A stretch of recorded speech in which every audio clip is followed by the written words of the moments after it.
नमस्कार, India news Uttar Pradesh Uttarakhand देख रहे हैं आप और आपके साथ मैं हूं अपूर्वा सिंह। खबर की शुरुआत रामपुर से आ रही बड़ी जानकारी से कर रहे हैं, जहां आजम खान और बेटे अब्दुल्ला को सजा सुनाई गई है। आजम और उनके बेटे अब्दुल्ला आजम को 7-7 साल की सजा सुनाई गई है। एमपी एमएलए कोर्ट ने फर्जी पैन कार्ड मामले में ये सजा दी है।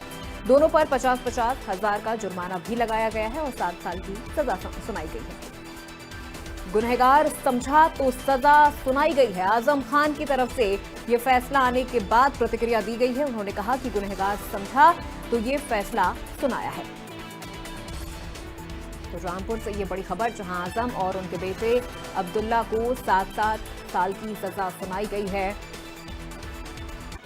एमपी एमएलए कोर्ट की तरफ से ये सजा सुनाई गई है, जहां आजम खान का रिएक्शन भी सामने आया है। उन्होंने कहा कि दोषी समझा है, गुनाहगार समझा है, तब ये सजा सुनाई गई है।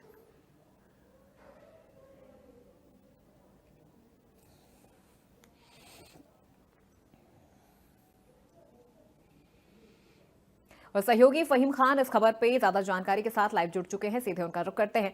फहीम, क्या जानकारी मिल रही है इस पूरे मामले को लेकर? चूंकि देखिए, हम रिएक्शंस की भी बात कर रहे थे, तो अब आजम खान की तरफ से प्रतिक्रिया सामने आई है। उन्होंने कहा कि हमें गुनहगार समझा है तो सजा सुनाई गई है। जी बिल्कुल, देखिए मैं आपको बता दूं कि रामपुर में जिस तरह से ये 2 पैन कार्ड का मामला आज 7 साल की सजा तक पहुंचा, इस मामले को लेकर लोगों की तरह तरह की प्रतिक्रियाएं सामने आ रही हैं। कुछ लोग इसको जो है वो सत्ता पक्ष की तरफ से जबरदस्ती दिलाई गई सजा बता रहे हैं, तो कुछ लोग इसमें कह रहे हैं कि ये कोर्ट का मैटर था और इसमें 2 पैन कार्ड पाए गए, कोर्ट ने उसमें सजा सुनाई है, तो इसमें सरकार को कहना गलत होगा। तो जिस तरह से ये पूरी प्रतिक्रियाएं सामने आई हैं, उसके बाद में मैं बात करूं 2019 की, तो 2019 में ये मुकदमा दर्ज हुआ था, जिसमें तब के नेता आकाश कुमार सक्सेना और आज के विधायक इन्होंने मुकदमा दर्ज कराया था 2019 में, और इसमें इन्होंने आरोप लगाया था कि आजम खां के बेटे अब्दुल्ला आजम के 2 पैन कार्ड हैं और 2 पैन कार्डों का उन्होंने इस्तेमाल किया है। एक पैन कार्ड का इस्तेमाल किया बैंक का खाता खोलने में और दूसरे पैन कार्ड का इस्तेमाल किया जो उन्होंने एफिडेविट दिया था नॉमिनेशन में, अपनी नॉमिनेशन फाइल में। तो जिस तरह से ये आरोप लगाने के बाद में इसमें विवेचना शुरू हुई, रामपुर की पुलिस ने इसमें विवेचना की, सिविल लाइन थाने ने मुकदमा दर्ज करने के बाद में विवेचना की, और विवेचना की जो चार्जशीट थी, चार्जशीट लगा के कोर्ट भेजी। कोर्ट में लगातार जिरे और बहस चलती रही। 6 साल लगातार जिरे और बहस इसमें होती रही, गवाहों की गवाहियां होती रही, और अंत है कोर्ट ने आज ये मान लिया कि आजम खां और अब्दुल्ला आजम 120 बी के अलावा 467, 468, 471 के दोषी हैं, और इसमें इन्होंने जो है वो सजा के साथ साथ इसमें कोर्ट ने ये भी माना कि जिस तरह से ये सजा हुई है, और ये सजा अपने आप में 7 साल की सजा सर्वाधिक सजा है, क्योंकि जिस तरह से ये सजा सुनाई गई है, इसे देख के आप अंदाजा लगा सकते हैं कि इस सजा के साथ ही आजम खां का जो राजनीतिक कैरियर था, कहीं ना कहीं उसको ब्रेक लगा है। और ब्रेक इसलिए कह सकता हूं मैं क्योंकि आजम खां अभी फॉर्म में आए थे। 2 महीने पहले ही आजम खां जेल से छूट के आए, 1 महीना 24 दिन उनको हुए हैं आज आए हुए रामपुर, और वो फिर से जेल चले गए। और जेल जाने के बाद अब वो किस तरह से वो हाई कोर्ट जाएंगे या सुप्रीम कोर्ट जाएंगे, उनके लिए हालांकि रास्ता खुला है, लेकिन रामपुर के अंदर जिस तरह से आजम खां को सजा सुनाने के बाद जेल ले जाया गया है, तो पुलिस के साथ ही प्रशासनिक अमला भी पूरी तरह से अलर्ट है। पुलिस अधीक्षक विद्यासागर मिश्र ने हर जगह पूरी तरह से इस क्षेत्र को भी छावनी में तब्दील किया था, और चप्पे चप्पे पर अभी भी सुरक्षा बल तैनात है। कहीं भी किसी तरह की कोई दिक्कत नहीं होगी, और कहीं दिक्कत करने की कोशिश करेगा तो उसे सख्ती से निपटा जाएगा। हालांकि आजम खां और समाजवादी पार्टी के जो आजम खां समर्थक है उनमें मायूसी है, लेकिन जो आजम खां के विरोधी समाजवादी हैं उनके चेहरे पे खुशी देखी जा सकती है, और साथ ही खास तौर से भाजपा के उन नेताओं की जिन नेताओं के साथ ये कनेक्टेड था मामला, उनके चेहरे पे भी इस बात की खुशी है। बिल्कुल बिल्कुल फहीम, देखिए, आज डिप्टी सीएम ब्रजेश पाठक की तरफ से भी इस पूरे सवाल जब उनसे पूछा गया, तब उन्होंने कहा कि ये न्यायिक प्रक्रिया है, इसमें ना तो बीजेपी का हाथ है, ना तो कानून और प्रशासन बीजेपी के दबाव में इस तरह से कोई भी कार्रवाई कर रही है। क्योंकि अभी जैसा कि आप बता भी रहे थे कि 1 महीना 24 दिन ही हुआ है आजम खान को जेल से बाहर आए हुए। उनके बेटे की अगर बात करें अब्दुल्ला आजम, तो उन्हें भी सिर्फ 9 महीने ही हुआ है वो जेल से बाहर आए हैं। तो ऐसे में एक बार फिर से जेल में जाना समाजवादी पार्टी के लिए और आने वाले चुनाव के लिए कितना मुश्किल हो सकता है, क्योंकि अभी पंचायत के भी चुनाव हैं, फिर विधानसभा चुनाव है। एक तरफ जहां अखिलेश यादव, अभी जो पूरी परेशानियां चल रही थी समाजवादी पार्टी, अखिलेश यादव और आजम खान के बीच में, अभी वो चीजें भी खत्म नहीं हो पाई थी कि एक बार फिर से आजम खान जेल चले गए हैं। बिल्कुल, देखिए जिस तरह से आपने जिक्र किया, आजम खान जेल चले गए, समाजवादी पार्टी ने जिस तरह से नजदीकियां दिखाई और नजदीकियां दिखाने के बाद जो है वो अखिलेश यादव यहाँ आए, फिर आजम खान खुद 8 तारीख में उनसे मिलने गए और वो जो दूरियां थी वो उसमें नजदीकियां आई, दोनों का आपस में मोहब्बत बढ़ी और साथ में जीने और मरने की कस्में भी आजम खान ने वहां खाई। हालांकि समाजवादी पार्टी ने अभी तक वैसा कोई रुख नहीं अपनाया जैसे अजय कुमार लल्लू के मामले में कांग्रेस पार्टी ने अपनाया था, और 4 दिन लगातार वो सड़कों पर रहने के बाद, प्रदर्शन करने के बाद वो अजय कुमार लल्लू को छुड़ाने में कामयाब हो गए थे। इस तरह का कोई प्रदर्शन और इस तरह का कोई मामला समाजवादी पार्टी के किसी नेता का आजम खान के लिए नजर नहीं आ रहा है। फिलहाल मैं रामपुर में, इस वक्त मेरी जो मौजूदगी है, ये इसी कोर्ट की बात हो रही है। इसी कोर्ट से आजम खान को सजा हुई है। एमपी एमएलए कोर्ट ये सामने मेरे है, मैं यही मौजूद हूं। फिलहाल यहाँ कोई नहीं है। अभी आजम खान को रामपुर की जेल ले जाया गया है। और ये भी मैं आपको बताता चलूं अपने दर्शकों के लिए कि आजम खान की जेल रामपुर को भी शिफ्ट किया जाएगा। जिसकी शिफ्टिंग किस टाइम होगी और कहां होगी ये अभी कहना मुश्किल है, लेकिन आजम खान की जेल को रामपुर नहीं रखा जाएगा। आजम खान को और उनकी जेल रामपुर नहीं होगी, बल्कि किसी अन्य जनपद में उसको भेजा जाएगा, जैसे कि पहले सीतापुर भेजा गया था। फिलहाल रामपुर में आजम खान के खिलाफ जिस तरह से ये मामले 114 मामले हैं, जिसमें 14 से कहीं ज्यादा मामलों में उन्हें सजा हुई है। नजरें भी बनाए रखिएगा। दोबारा आपसे इस पूरी अपडेट के लिए जुड़ेंगे। फिलहाल बहुत शुक्रिया। सोनभद्र खनन हादसे में बड़ा अपडेट सामने आया है। रेस्क्यू के दौरान एक और शव बरामद हुआ है। खनन हादसे में अब तक 6 लोगों की मौत हो चुकी है। बाकी फंसे मजदूरों की तलाश जारी है। परिवार भी अपनों की तलाश में लगातार जुटे हुए हैं। प्रशासन से भी गुहार लगाई जा रही है कि जल्द से जल्द रेस्क्यू ऑपरेशन किया जाए और बाकी बचे हुए मजदूरों को सुरक्षित बाहर निकाला जाए। तो खनन हादसे में अब तक 6 मजदूरों की मौत हो चुकी है। एक और शव बाहर निकाला गया है, जिसको मिला के 6 मजदूरों की मौत यहां पर पुष्टि की गई है।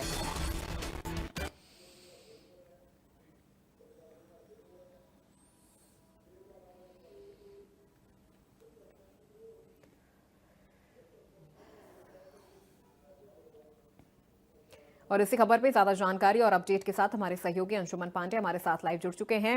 अंशुमन, अब तक 6 मजदूरों की मौत की पुष्टि हो चुकी है, शव भी बरामद कर लिए गए हैं। बाकी मजदूरों को लेकर वहां पर किस तरह की स्थिति बनी हुई है, किस तरह से रेस्क्यू ऑपरेशन वहां पर किया जा रहा है?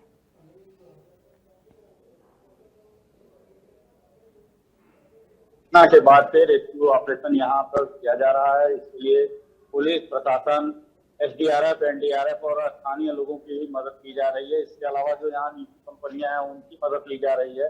हाल फिलहाल में रेलवे के भी अधिकारी यहाँ पर आए थे, उनके द्वारा भी कुछ इस रेस्क्यू में मदद लिया जा रहा है। इसके साथ ही आपको बता दें कि आज सुबह से ही यहाँ पर अधिकारियों का और जो मंत्री हैं उनका लगातार यहाँ आना जाना रहा। बात करें तो यहाँ पर सुबह के समय रवि जायसवाल जो कि जिले के प्रभारी मंत्री भी हैं, वो आए और उन्होंने मौके का निरीक्षण किया। निरीक्षण करने के साथ ही उन्होंने बताया कि जो मृतक के परिजन हैं उनको 20,55,000 प्रत्येक मृतक आश्रित परिवार को दिया जाएगा। इसके साथ ही उन्होंने बताया कि पूरे मामले में जो भी लोग दोषी हैं उनके खिलाफ सख्त से सख्त कार्रवाई की जाएगी। ठीक है, बिल्कुल अंशुमन, देखिए सख्त कार्रवाई की भी बात यहाँ पर की जा रही है, लेकिन सबसे बड़ी जो परेशानी इस वक्त ये है कि जल्द से जल्द ये रेस्क्यू ऑपरेशन पूरा हो जाए और जो बाकी मजदूर जो अंदर दबे हुए हैं उन्हें सुरक्षित बाहर निकाल लिया जाए। फिलहाल बहुत शुक्रिया अंशुमन इस पूरी जानकारी के लिए। आप नजरें बनाए रखिएगा।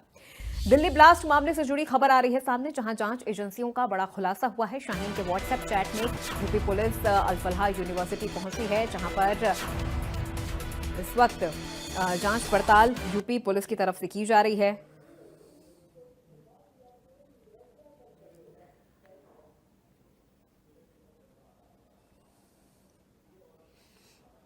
तो मैडम सर्जन को 2 नंबरों से निर्देश मिलते थे, वुल्फ आवर में एक्टिव होते थे शाहीन और परवेज। तो फिलहाल आपको बता दें कि यूपी पुलिस इस वक्त अल-फलाह यूनिवर्सिटी में पहुंची है, जहां पर यूपी पुलिस की तरफ से भी छानबीन की जा रही है।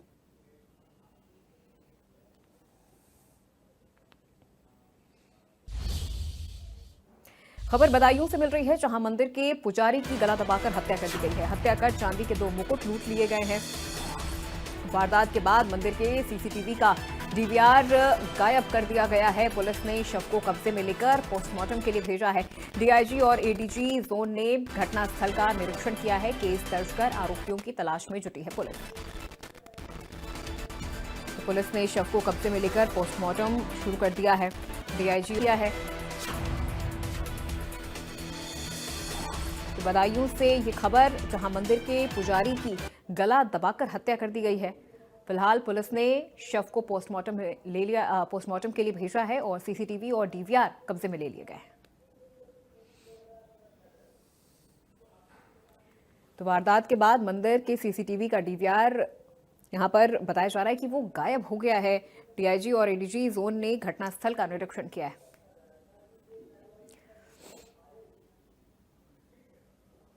और इस खबर पे ज्यादा जानकारी के साथ सहयोगी विजय श्रीवास्तव हमारे साथ लाइव जुड़ चुके हैं। सीधे उनका रुख करते हैं। विजय, क्या जानकारी मिल रही है?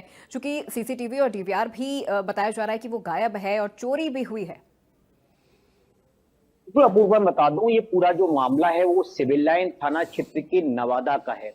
ये एक्चुअली पूरा का जो मंदिर है, श्री साईं मंदिर, ये बदायूं जिले का प्रसिद्ध मंदिर है और यहाँ पर लगभग 8 साल से मनोज शंखदार नाम का जो पुजारी थे वो यहाँ पर सेवा का काम करते थे। देर रात सुबह जब भक्तों ने वहां पर पूजा अर्चना करने के लिए वहां पहुंचे तो उन्होंने देखा कि उनका शव जो है वो रस्सियों से बंधा हुआ उनके कमरे में पड़ा हुआ है। इसके बाद पुलिस को सूचना दी गई। मौके पर पुलिस पहुंची तो पुलिस ने इस पूरे मामले में आरोपियों की गिरफ्तारी के लिए 4 टीमों का गठन किया है। घटना का महत्व देखते हुए जिस तरीके से घटना हुई उसके बाद लगातार पुलिस फोर्स तैयारियों में जुटी कि किस तरीके से आरोपियों को गिरफ्तार किया जाए, क्योंकि जो साईं मंदिर है वो पूरा का पूरा परिसर जो था वो सीसीटीवी कैमरों से लैस था, लेकिन बदमाश जो थे यानी कि जो हमलावर जो थे वो पूरा का पूरा डीवीआर भी वहां से उखाड़ कर ले गए हैं। तो कहीं ना कहीं पुलिस को एक बड़ी चुनौती है। इसके अलावा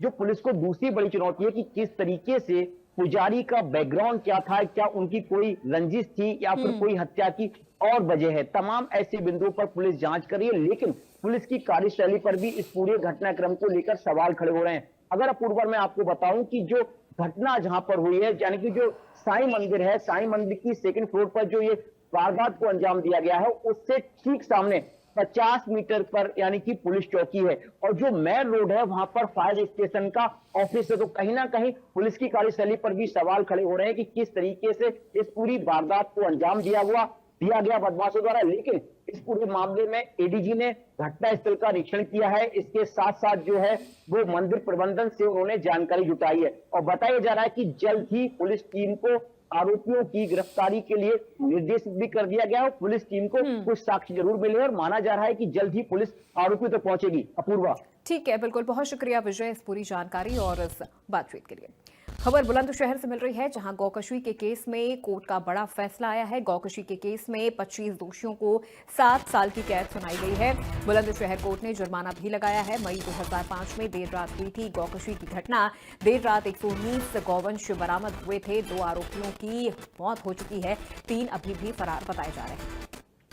बुलंदशहर कोर्ट ने जुर्माना भी लगाया है और गौकशी के इस मामले में आरोपियों को 7 साल की सजा सुनाई है। तो बताया जा रहा है कि अभी भी कई ऐसे आरोपी हैं जो इस मामले में फरार हैं। गौकशी के केस में कोर्ट का ये बड़ा फैसला, 25 दोषियों को 7 साल की कैद की सजा सुनाई गई है। ये बड़ी जानकारी, गौकशी के केस में 25 दोषियों को 7 साल कैद की सजा सुनाई गई है।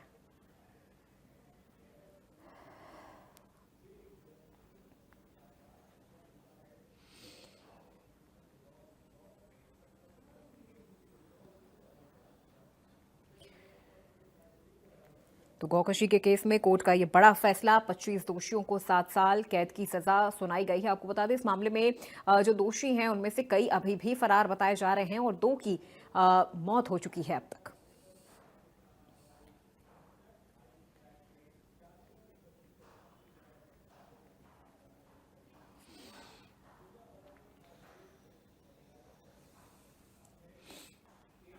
और सहयोगी प्रमोद कुमार हमारे साथ लाइव जुड़ चुके हैं, सीधे उनका रुख करते हैं। प्रमोद, काफी पुराना ये मामला है और अब जाकर इस मामले में सजा का फैसला यहाँ पर आया है, 7 साल की सजा सुनाई गई है।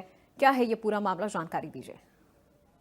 देखिए, बुलंदशहर के देहात कोतवाली क्षेत्र में लगभग 20 वर्ष पहले यानी 2005 में गौकसी की बड़ी घटना हुई थी। यानी 119 गायों को काट दिया गया था। उसके बाद लोगों में भारी आक्रोश था, नाराजगी थी और इस बात को लेकर लोग सड़कों पर उतरे थे, प्रदर्शन किया था, बवाल हुआ था और ऐसे में जो वहां कोतवाली के थाना अध्यक्ष थे उन्हें तत्काल सस्पेंड किया गया था। जी, इस मामले में देखिए, अब लंबे समय से ये मामला कोर्ट में विचाराधीन था और ऐसे में आज कोर्ट ने ऐतिहासिक फैसला सुनाया है।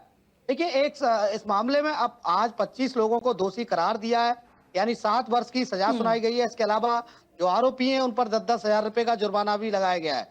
देखिए, इस मामले में अब तक जो 2 आरोपी हैं उनकी मौत हो चुकी है और 3 आरोपी अभी भी फरार बताए जा रहे हैं। यानी 20 वर्ष बाद ये न्यायालय का ऐतिहासिक फैसला आया है और इस फैसले को लेकर जो लोग इस आंदोलन में शामिल हुए थे, यानी इन आरोपियों की गिरफ्तारी को लेकर जो मांग कर रहे थे, उन लोगों को भारी खुशी, उन लोगों में खुशी देखने को मिल रही है। उनका सीधे तौर पर कहना है कि देर सही मगर कार्रवाई यानी सजा तो सुनाई गई। तो कहा जा सकता है कि ये 20 वर्ष बाद फैसला आया है और फैसले पर लगातार जो तमाम लोग थे उनकी नजरें टिकी हुई थी। चूंकि लंबे समय से इस मामले में न्यायालय में तारीख पड़ रही थी, हर व्यक्ति इस इंतजार में था कि आखिर इस मामले में कब तक और क्या कार्रवाई होगी। तो ऐसे में देखिए, बुलंदशहर न्यायालय का ये बड़ा फैसला है, उन लोगों के लिए बड़ा फैसला है जो इस लड़ाई को लड़ रहे थे, यानी उस वक्त आंदोलन किया था। हालांकि इस मामले में जो वादी थी वो पुलिस बनाई गई थी, चौकी इंचार्ज की तहरीर पर मुकदमा दर्ज हुआ था। तो अब देखिए, ये कहने में कोई हर्ज नहीं है कि सभी आरोपियों को जेल के सलाखों के पीछे 7 वर्ष रहना होगा। इसके अलावा जो जुर्माना है 10-10 हजार रुपए का, वो जुर्माना जमा करना होगा। जी बिल्कुल प्रमोद, और देखिए ये पूरा मामला काफी पुराना है, लेकिन अब इस पूरे मामले में कोर्ट की तरफ से फैसला सुनाया गया है। तो यहाँ पर कहीं ना कहीं देखा जा सकता है कि कोर्ट ऐसे मामलों को लेकर काफी ज्यादा संजीदगी से फैसला भी सुना रही है। बहुत शुक्रिया प्रमोद इस पूरी जानकारी और बातचीत के लिए।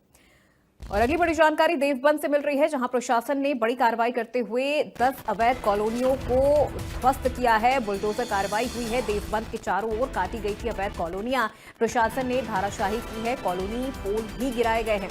एसडीएम देवबंद समेत अन्य अधिकारी मौके पर मौजूद। तो देवबंद के चारों ओर काटी गई थी अवैध कॉलोनियां, जिन्हें बुलडोजर की मदद से ध्वस्त कर दिया गया है। ये खबर आ रही है सामने देवबंद से, जहां प्रशासन ने बड़ी कार्रवाई करते हुए अवैध कॉलोनियों को ध्वस्त किया है।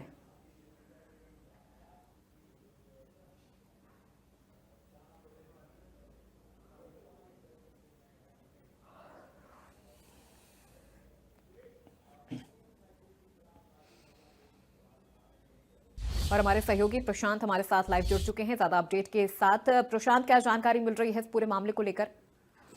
जी बिल्कुल, मैं बता दूं, देवबंद में आज बड़ी कार्रवाई ये हुई है। सीधे बताया जाता है कि मुख्यमंत्री कार्यालय से सीधे आदेश हुए थे और अवैध कॉलोनियों की लगातार यहाँ पर जो हिंदू संगठन वो शिकायत कर रहे थे, उसके आधार पर ये कार्रवाई यहाँ पर की गई है। 10 कॉलोनियों को ध्वस्त किया गया है। जो उनमें कार्यालय कॉलोनाइजरों द्वारा बनाए गए थे उनको तोड़ा गया है। इसके अलावा जो दीवार की गई थी उसको तोड़ा गया है और लगातार प्रशासन की जो ये कार्रवाई है कल भी जारी रहेगी। जी बिल्कुल प्रशांत, देखिए लगातार कार्रवाई यहाँ पर हो रही है। क्या इस तरह से कार्रवाई को लेकर विरोध प्रदर्शन भी हो रहा है? जी बिल्कुल, अभी तक कहीं विरोध प्रदर्शन की कोई बात सामने नहीं आई है, क्योंकि ये जो कॉलोनियां थी बाकायदा अवैध रूप से यहाँ पर काटी गई थी, जो देवबंद के अलग अलग क्षेत्रों में थी और इनको लेकर प्रशासन लगातार नोटिस जारी इनको कर रहा था और मौखिक रूप से भी इनको सचेत किया जा रहा था कि इसको अप्रूवल कराया जाए और कहीं ना कहीं इस कॉलोनी का नक्शा पास कराया जाए। लेकिन उसके बावजूद भी जो कॉलोनी थी, इन कॉलोनियों को लेकर कहीं ना कहीं लापरवाही बड़े स्तर पर जो की गई, उसके बाद प्रशासन ने कार्रवाई इसमें शासन के आदेश पर ही, क्योंकि मुख्यमंत्री योगी आदित्यनाथ के साफ साफ आदेश है कि किसी भी क्षेत्र में अवैध कॉलोनी का निर्माण ना किया जाए और उसको मानक के अनुसार जो विनियम विभाग के जो मानक है उसका पालन वहां पर किया जाए। लेकिन यहाँ पर कोई मानक का पालन नहीं किया गया था। मैं देख सकता हूँ इस समय भी गंगानगर कॉलोनी जो जिसको आज ध्वस्त किया गया है, यहाँ पर मौजूद हूँ। इस कॉलोनी का कोई नक्शा नहीं है, अवैध रूप से काटी गई थी। इस पर भी कार्रवाई की गई है। जो उसके कॉलोनाइजर हैं वसीम और उनके जो भाई है उनके खिलाफ भी यहाँ पर एक बड़ी कार्रवाई चलिए। करने की तैयारी ठीक है, बिल्कुल। बहुत प्रशासन शुक्रिया द्वारा कर दी गई है। प्रशांत इस पूरी जानकारी और बातचीत के लिए।